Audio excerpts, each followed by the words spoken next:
চৰাইদেউ জিলাৰ সোণাৰী সমষ্টিৰ অন্তৰ্গত আহুখাত গাঁও পঞ্চায়তৰ গৃহ প্ৰৱেশ অনুষ্ঠান এক উৎসৱমুখৰ পৰিৱেশত অনুষ্ঠিত হয়। অনুষ্ঠানত গাঁওবাসীৰ বৃহৎ অংশগ্ৰহণেৰে অনুষ্ঠানটোক অধিক সাফল্যমণ্ডিত কৰি তোলে। অনুষ্ঠানটোত প্ৰাক্তন গাঁও পঞ্চায়ত সভাপতি গোলাপ বৰুৱাৰ সভাপতিত্বত অনুষ্ঠিত হয়। এই অনুষ্ঠানত সদ্য নিৰ্বাচিত গাঁও পঞ্চায়ত সভানেত্ৰী পল্লৱী চেতিয়া গগৈ আৰু উপ সভাপতি সুৰুজ টুডুৰ নেতৃত্বত গঠন হোৱা নতুন গাঁও পঞ্চায়তখনক জনমুখী আৰু উন্নয়নমুখী গাঁও পঞ্চায়ত হিচাপে গঢ়ি তোলাৰ সংকল্প গ্ৰহণ কৰা হয়। অনুষ্ঠানত বৰহাট মণ্ডলৰ সভানেত্ৰী পূৰবী দুৱাৰা গগৈ, সাবেখাতী জিলা পৰিষদ সদস্যা ললিতা বৰুৱা বৰা, হৰিদেৱ জিলা পৰিষদ সদস্য দিগন্ত ৰাজকোঁৱৰকে প্ৰমুখ্য কৰি বহু নেতা কৰ্মী আৰু স্থানীয় ৰাইজ উপস্থিত থাকে।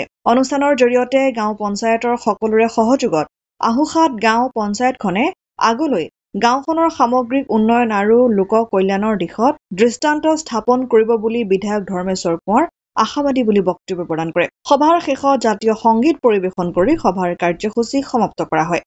মথুৰাপুৰৰ পৰা ইছলাম আহমেদৰ ৰিপৰ্ট, অসম আদিত্য।